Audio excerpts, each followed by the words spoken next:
Okay, I think we're ready. This is the last official video for the summer.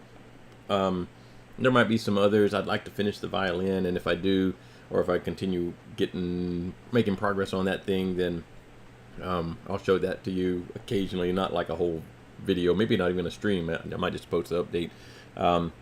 We kind of took one of our Ender 3s and got it to where it could print carbon fiber polycarbonate. So we had to change a nozzle.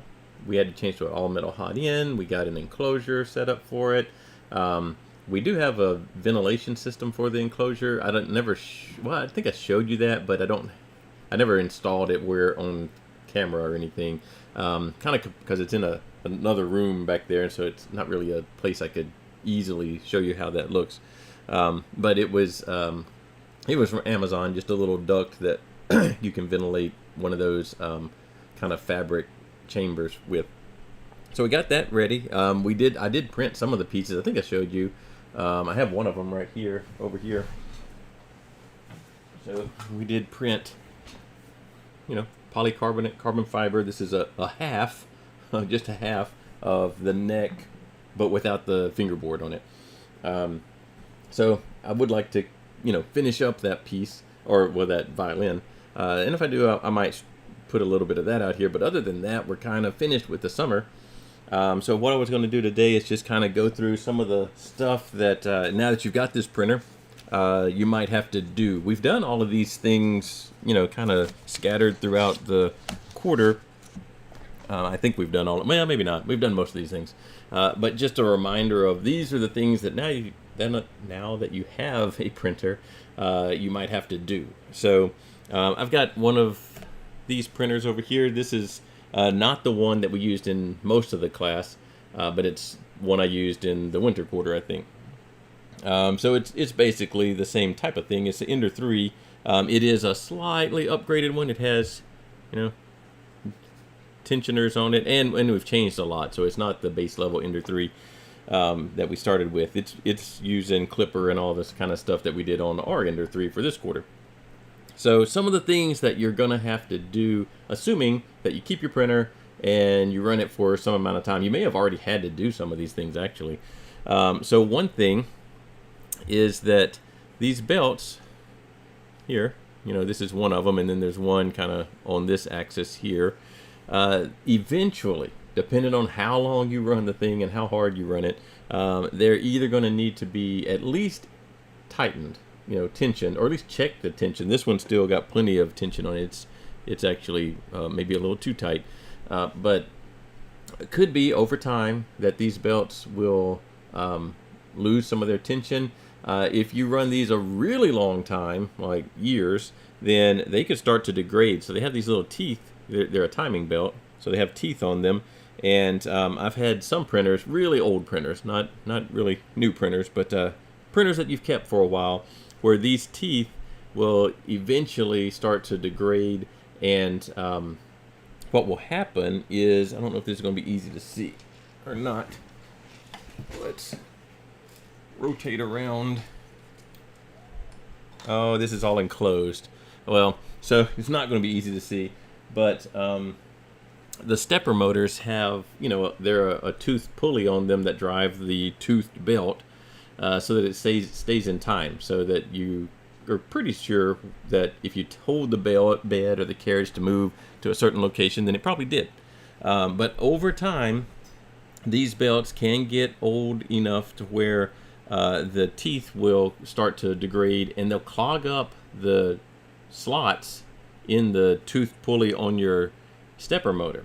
And they'll work for a while, but what will eventually happen is those slots will get so filled that the belt will kind of slip on the pulley.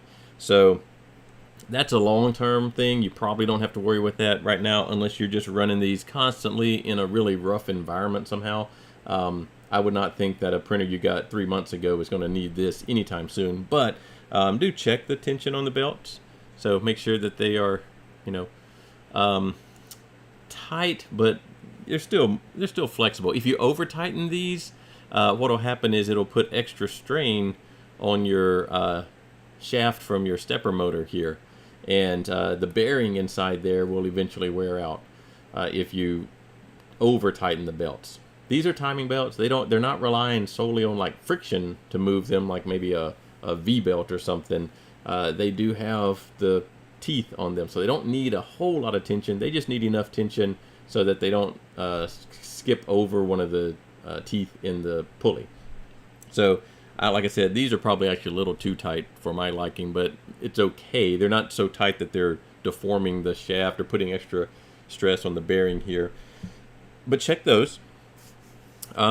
Eventually, probably the nozzle is going to need to be replaced. You know, we've got our little, actually I have, we printed our nozzle case, but I don't have it with me. So, you know, get you an assortment of nozzles here. Some brass, some hardened steel. You don't have to have the nickel plated ones unless you just want something kind of in between brass and hardened steel. I haven't found a really good use for those, but they do exist. And different size nozzle diameters, but eventually you're going to have to replace one of the nozzles. We did a video where we went through all of that. It was kind of early on, maybe in the first third of the quarter, so there's plenty of videos on the keys to replacing the nozzle. It's not quite as straightforward as just taking a wrench and unscrewing the nozzle and putting a new one in. There's some steps that you need to do, but you'll probably need to change the nozzle at some point. Not because you want to necessarily change the materials or anything like that, but they do wear, and what will happen is the nozzle will kind of sand itself smooth, and as it sands itself, grinds itself on the material that has been printed, then that hole where the filament comes out is going to get larger and larger, and then you're not going to have as quite a good control over your prints. I would not expect you to need to change the nozzle unless you're printing abrasive material. So any of the materials that have an additive, even if it's like glow in the dark or if it's wood feel, they're going to eat away at a nozzle. If you switch to a hardened steel nozzle, then it's going to eat away much, much slower. So if you do want to print abrasive materials often, then go ahead and switch to a hardened steel nozzle, and you won't have to change nearly as often. But even then, eventually, at some point, you're going to have to change the nozzle. So that's a thing to be aware of. If you ever notice your prints are, you've tuned everything, E-steps are right, material's flowing out, it's not partially clogging or anything, but the prints just aren't looking right, then it could be the filament. Like the filament has gotten moisture in it, entrapped in it, or something like that. But it could also be the nozzle is starting to wear, and the exit hole for the filament has enlarged, and it's just not predictable anymore. So check that. Every now and then, you should go through and check your electrical connections. Now, this printer doesn't have quite the same. So some of the Ender 3s, there you have a power supply over here, and there's a cable that comes and powers everything. This one's kind of all enclosed, so there's not a whole lot on here to check.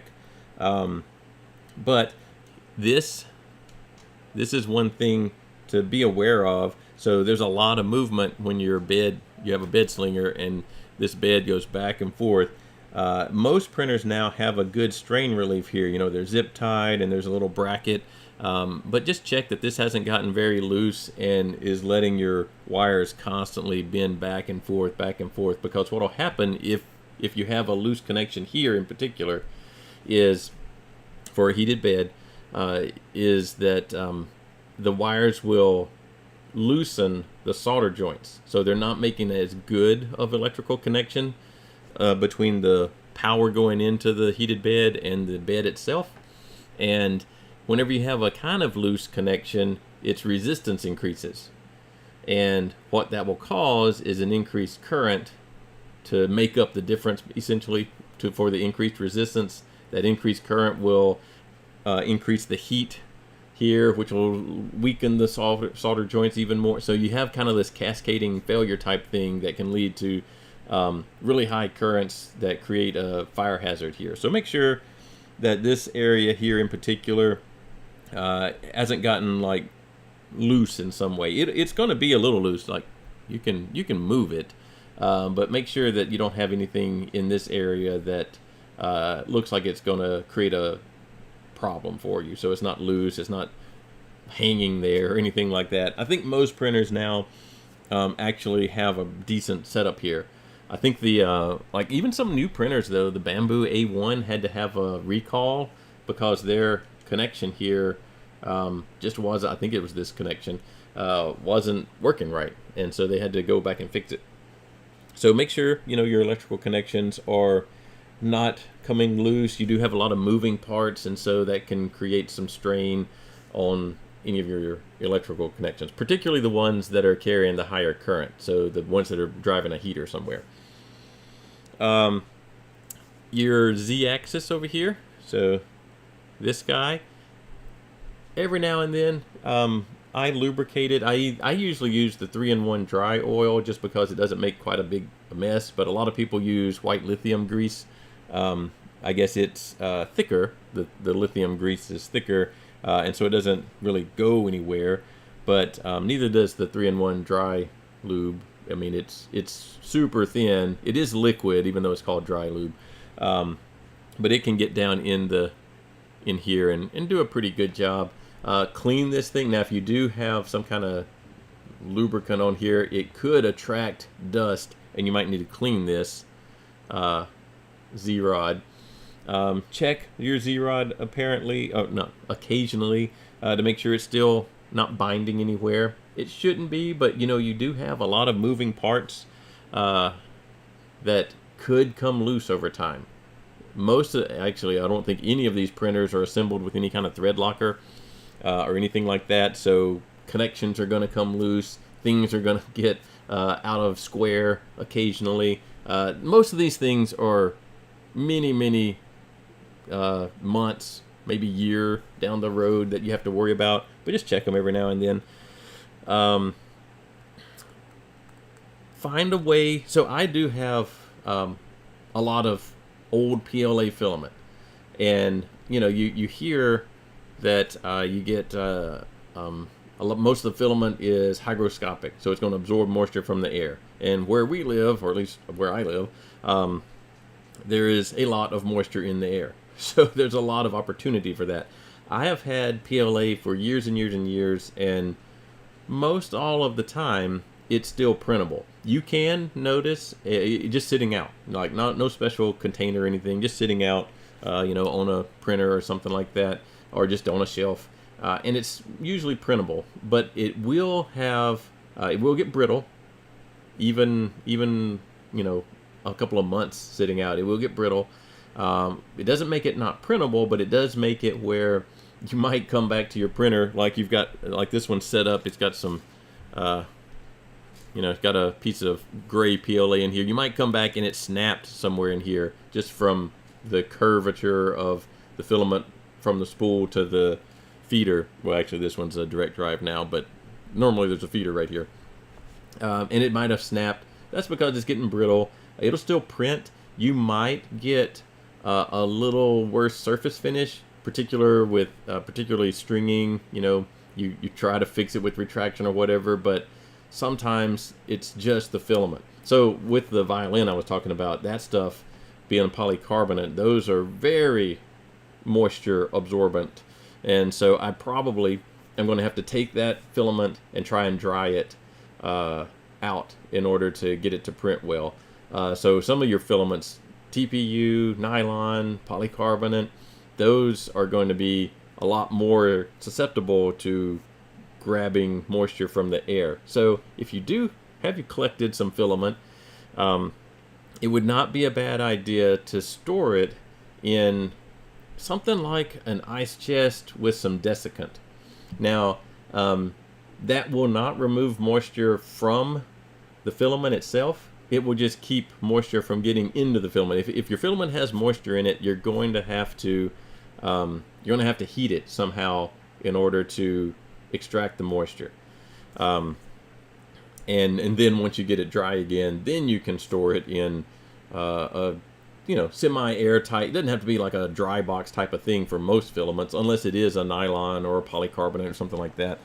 But you can store it with just some desiccant packs or raw desiccant in a styrofoam ice chest or something is going to be sufficient for most of your filaments.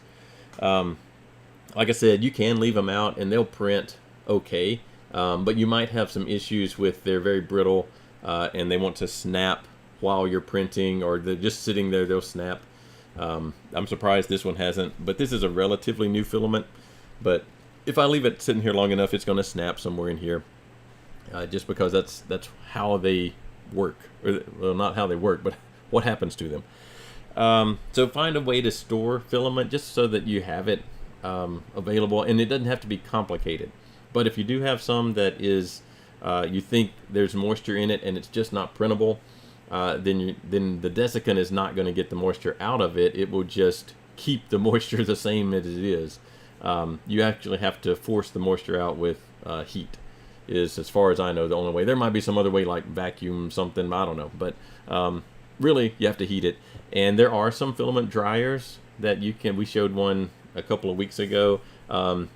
Usually your oven is not one of those. Most ovens won't go down low enough for the spool to not melt. So they might be okay as far as not melting the filament. You can get down to 180 or something Fahrenheit, but most of your spools that the filament is on are going to soften up and warp or just plain melt in most ovens. So you do have to have something that doesn't get quite so hot, but hot enough to get the moisture out, but not so hot that it's going to soften and deform or melt your spool holder. So do make sure about that. The obvious things, don't forget, this surface is going to get dirty. Even like I just got it dirty right here, oily, by touching it. So get you a little spray bottle, or something like this, or I also use the little wipes, the little isopropyl alcohol wipes. The problem with those on these textured beds is they kind of get stringy, like the wipes, the cotton in them, or whatever material it is, grabs on here, and it will kind of leave little strings everywhere. So on the textured beds, something like this and a microfiber is a little better. This is isopropyl alcohol in here, in case I didn't say that. And wipe them down every print. Just do that every print. Because, if nothing else, dust has gotten on it from the air, but probably, you've got a part on there and you grab something and you've got some oils on the surface. So do all you can to get the surface clean. Over time, that's not enough. And just spraying it down and wiping it off is not enough. So at some point, no matter what bed you have, you're going to need to clean it. And most beds are fine to clean with just warm, soapy water in your sink.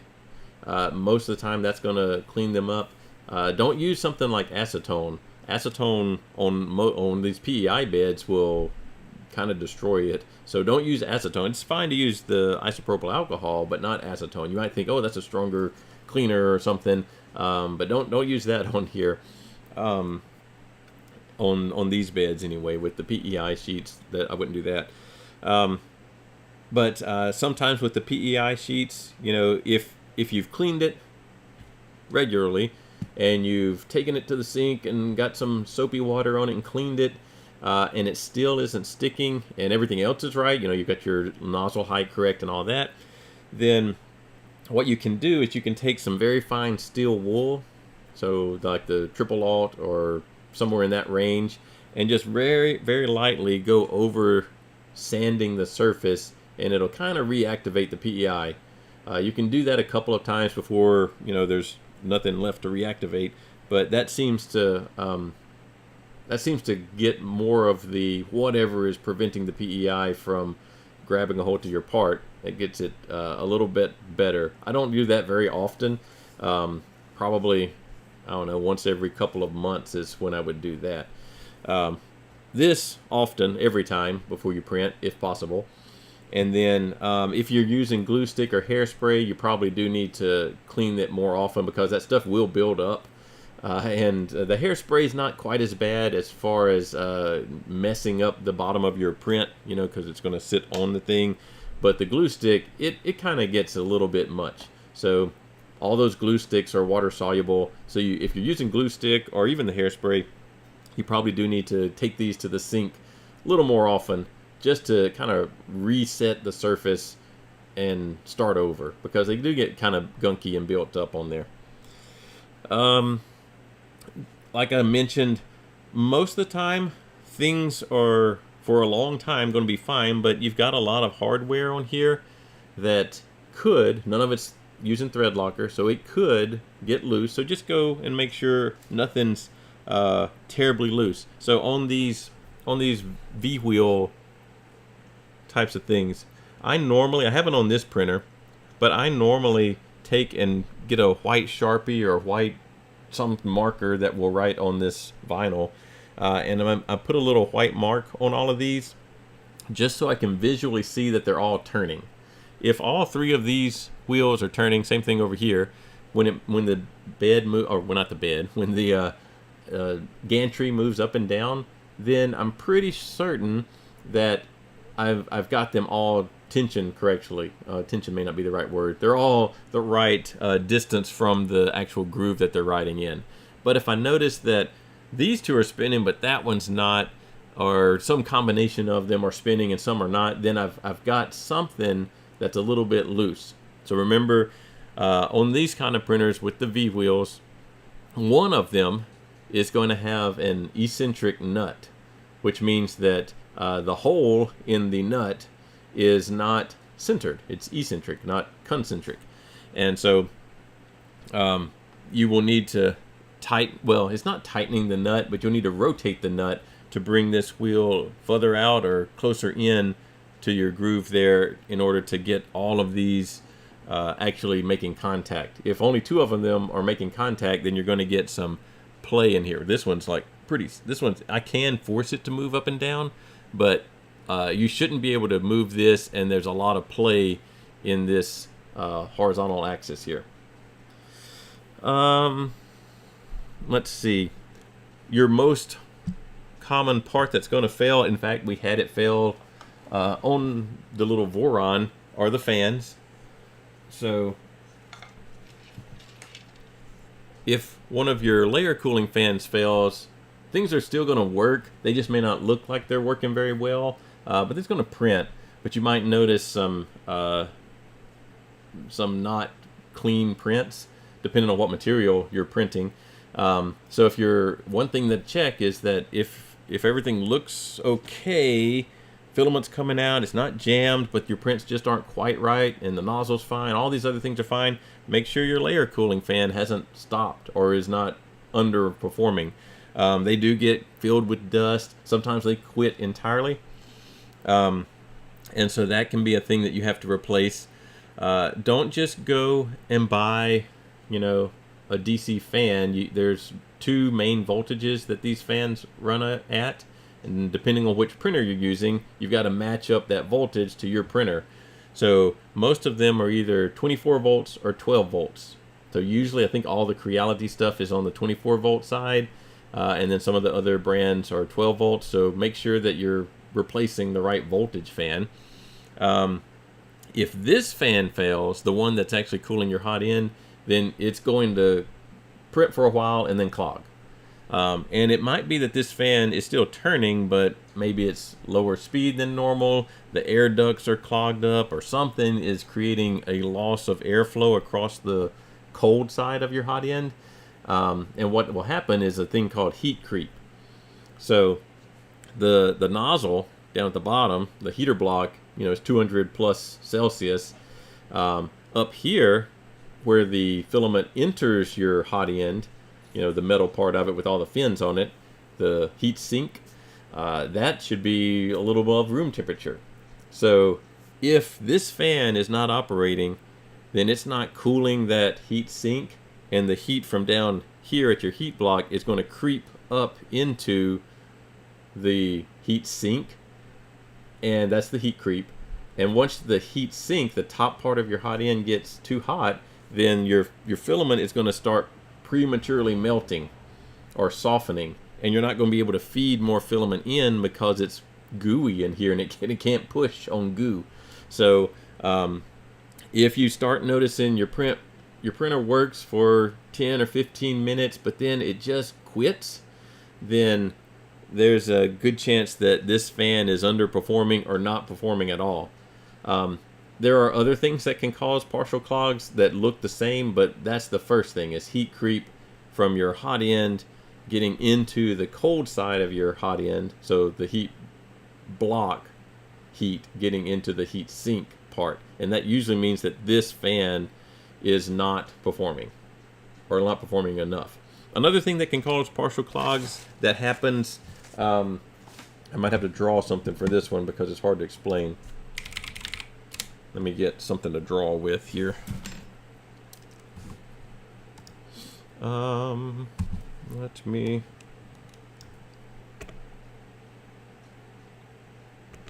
No.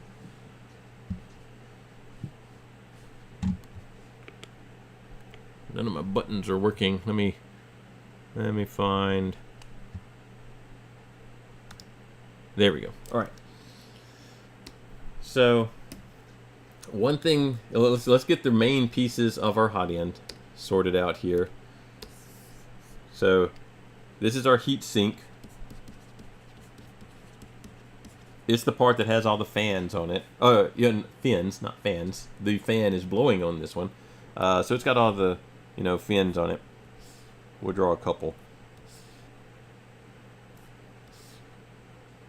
All right, so there's a bunch of fins on this piece. There's your heat break. Let's draw it in blue just to have a different color here. And it's somewhere, not there. It's somewhere in here, depending on what kind of printer you have. Somewhere in there.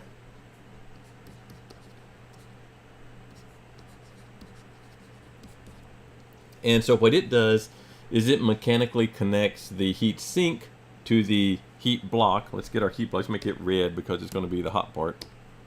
I should have made the fins blue, I suppose, but this is the heat block where the heater is. And then somewhere, depending on what kind of printer you have, that heat break might be all metal, or it might have the Bowden tube going down in it.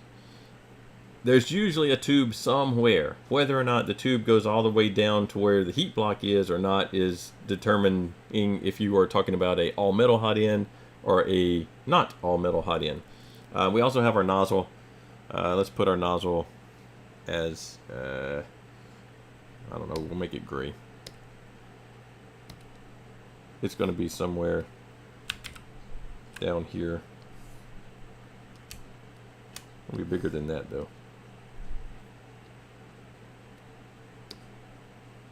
And the nozzle actually goes and touches that guy.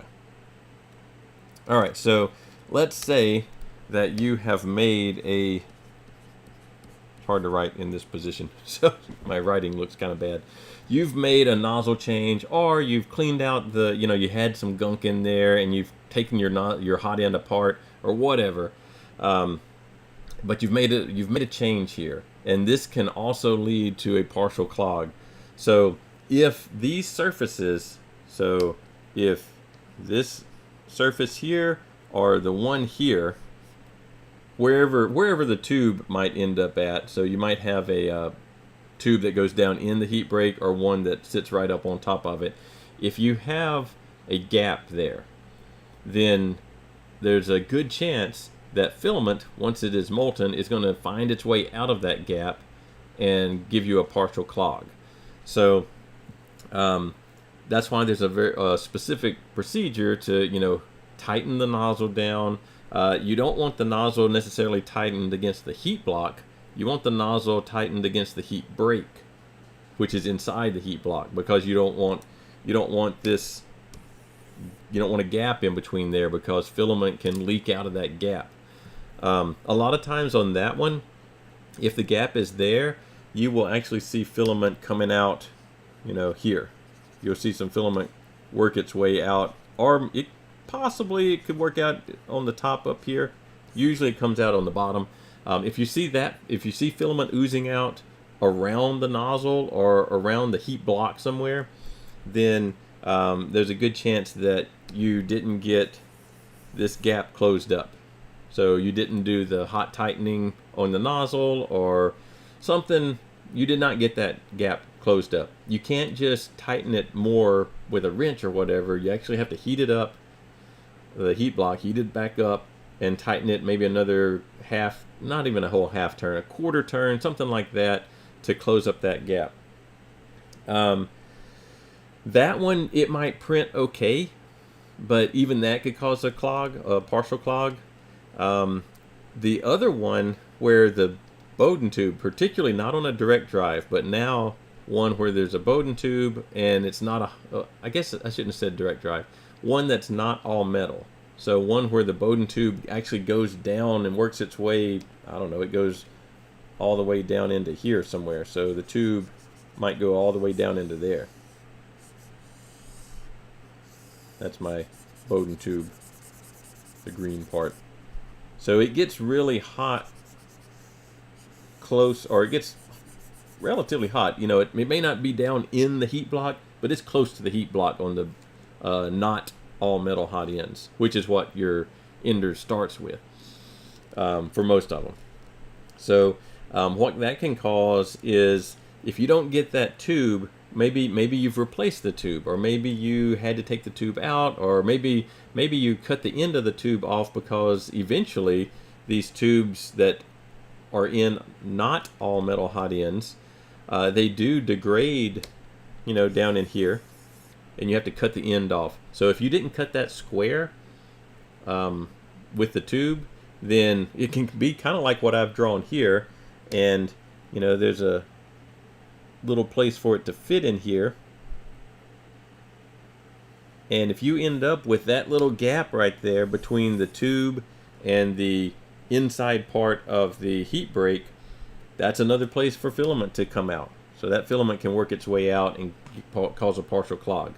So if your printer is printing for, you know, 10 or 15 minutes or something, and it looks okay or good, but then it just looks like it's really under extruded, or maybe nothing is coming out at all, then you either have heat creep, where your fan is failing and the heat from here, you know, the heater's right here, the heat from here is working its way up into this area, and this part of the filament is getting too soft to be able to push new filament out of the nozzle. That's one thing that could happen. Or you've got one of these gaps in here somewhere that isn't closed up, and there is filament coming out and giving you a partial clog. So usually on the partial clogs, it'll still print, but it just doesn't look right. You know, it's a little, you can't track down what's wrong with it. So if you have changed the nozzle or anything about the hot end, and you're getting stuff like that, then there's a good chance that something didn't get set. You know, there's a gap between some of these mating surfaces, and filament is coming out of that, you know, molten filament is coming out of that gap. All right, let's see, what else? You may have to, you know, or consider a firmware update. In general, the firmware updates are not major. You know, they might make some small thing, some small change somewhere. The only reason I ever actually do a firmware update is to switch from Marlin to Clipper or something like that. But there could be some updates for firmware, particularly on more, I'm not going to say commercial printers, but the higher end consumer printers. They might push out an update every now and then. Prusas will push out updates pretty often. In general, though, they're sort of just incremental updates, and they don't, without other hardware, they don't really give you a huge boost in performance, unless there's an actual error. You got a brand new printer, and they have to push out firmware to fix an error. That's a different thing. But you might just keep track of what updates are out there. But in general, unless I want a specific feature that a totally different firmware gives me, I don't change the firmware very often at all. Like I said, the Prusas, they are actually relatively straightforward to do. In fact, if you use Prusa Slicer on a Prusa printer, it will put a little piece of information in the G code saying that, hey, there's a new firmware available. And when you load up the file on your printer, the printer itself will say, hey, there's a firmware update. Do you want me to install it? And so it's kind of a little bit automated there. And more printers will become more and more automated on maintaining their own firmware. But in general, unless I want a specific feature, Marlin to Clipper or something like that, I'd leave them alone. Calibration, so the tolerance calibration, retraction settings, the temperature tower. Temperature tower, you might, if you get a new roll of filament, each color and brand of filament behaves a little bit different. Even the colors from a same brand, yellow is different from natural colored filament or whatever. The way that the filaments are colored, or there are beads of plastic that are colorants that get mixed in with the base filament, and they color it. But adding those beads of plastic, those dyes, change its properties, change the properties a little bit. You'll notice, for me in particular, yellow and green filament smell really bad compared to all the other colors of filament. And so for whatever reason, whatever the color that makes yellow in the filament, I don't like it. So I don't tend to print with yellow and green very often because they do stink to me. But it also, other than just changing the way they smell, they change the heat properties, like heat transfer rates and heat capacity and stuff like that. So you might notice that different colored filaments you have to print at different speeds or temperatures in particular in order to get the results that you were getting with the same brand but a different color of filament. Obviously the additives make a difference. So if you've got steel added to your filament, that's definitely going to make it print differently than just a plain PLA. But don't just assume that I always print at 205, so all PLAs should print at 205 exactly the same. That's not true, but because there are different things added. Not even all PLA is pure PLA. I doubt any of it is pure polylactic acid. It all has elastomers and all sorts of other additives in order to make it print better. So make sure that you're aware that if you switch brands, even colors, or certainly types, then you may have to redo some of your calibration in order to get the same result you were getting before. Some of those things don't matter that much. Like, you still get, if you just want the print to be printed and you're going to move on from it, it's a really quick prototype or whatever, then some of that stuff doesn't matter. But if you're trying to get high quality surface finish and strong parts, then it probably does matter that you spend a little bit of time, print a temperature tower to see what the best temperature is to print that filament at, or do a little bit of tuning on flow rates, because it might be different from one type of filament to another type of filament. Currently, there's not even that. There are more. There's better, but there's not that many filaments where you could order the exact same filament from the exact same company and get the same color. Like, they're going to be off a little bit. There are more and more manufacturers of filament now where, the filament from one batch is the same color as the filament from the other batch. But at one time that was completely not true. But now at least you can kind of get pretty close to the same filament colors from one batch to another. All right, so those are kind of the things I wanted to just kind of reminders on stuff you might have to do with your printer.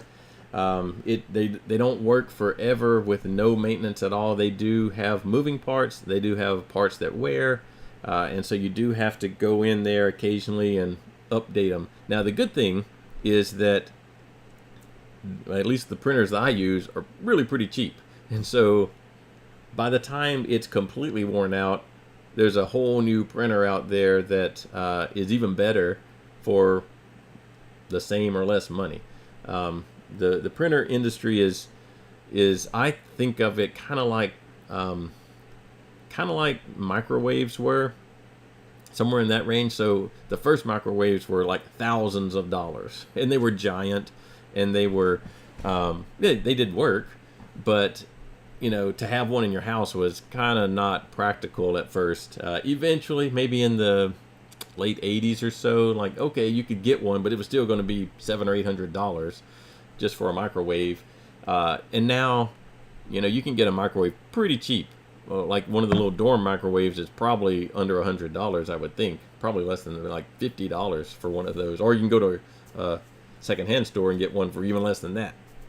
But printers are kind of in that phase now, where the first ones, like the first printer kit I bought was several $100s, and it was plywood and kind of build it yourself. You're on your own, no documentation. You know, you just had to mainly figure it out. The internet, you know, would help, but it was not at all what you get today for a pretty cheap price. And they're going to continue to do that. They're going to continue to develop better features. We haven't gotten to the point where you can just go buy a metal printer, like you can print metal, but it's not that far away that a consumer could think about having a printer that could do some type of metal. You currently can do it yourself now, but it's kind of hard and it's tricky and it's not easy, and you got to have some other equipment to make it work. But we talked about, you know, maybe that was 2 weeks ago with some of the metal printing options. There are printers that I could take this Ender 3, get the right filament, it's like 80 or 90% metal, and print that filament and then center it down and get a metal part. So it is a feasible thing. It's a little expensive and it's not very easy, but that's only going to improve. So there is a lot of potential new use cases for additive manufacturing and additive. I usually use the word additive fabrication just because I'm not manufacturing things. I'm not mass producing things. I'm just making things, fabricating them. One person, I can't remember, I think it was in one of the comments, one person did ask, why do people call it additive manufacturing versus just 3D printing? 3D printing is a totally fine word. I think the difference it's not even a difference, it's a semantics thing, but additive manufacturing or additive fabrication, first of all, the two different things there, in my mind, additive manufacturing is I'm in industry manufacturing parts of some kind. Additive fabrication, I am just making one-offs or very low production volume type of thing. You know, I'm making 10 of these things or whatever. Even that might be in the manufacturing category, but 3D printing is more hobbyist or whatever. But why we use the word additive is really to separate it from the traditional subtractive processes. So like CNC milling and a lathe process, or shapers or grinding and all that kind of stuff that takes a block and removes material. So the more traditional processes for making things are mostly subtractive, although you have other things like injection molding and that sort of stuff. But a lot of your stuff is subtractive. And so this process is not subtractive, it is additive. You are starting with nothing and adding what you want. And so that's why the additive word gets used a little bit more in the technical realm or in the industrial realm. You'll see not necessarily 3D printing as a phrase used. You'll see something more additive as the phrase that's used, because you're making some implications about, well, what we normally do is subtractive, but this is something totally different, it's additive. And so that's why you'll see that word. I don't know why I thought of that, but whatever train led me to that thought, that's why I thought of it. All right, so I think with that, we're probably done for the quarter. I might post some other videos. I certainly will plan to post more in next summer. I mean, that's the plan, as I teach this in the winter and the summer. In the winter's in person, the summer's online.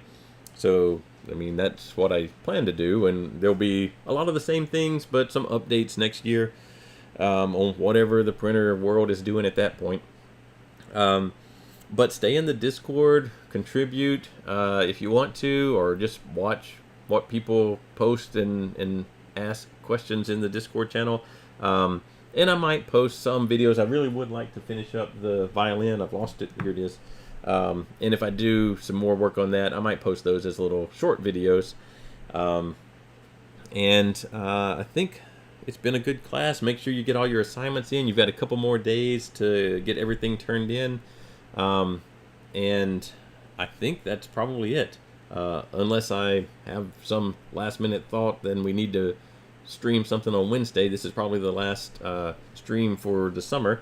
And I'll see y'all in Discord, and if you email or if you have questions in Canvas, then I'll see all of those, but probably not any more official streams for the summer 2024 additive fabrication course. So I will see y'all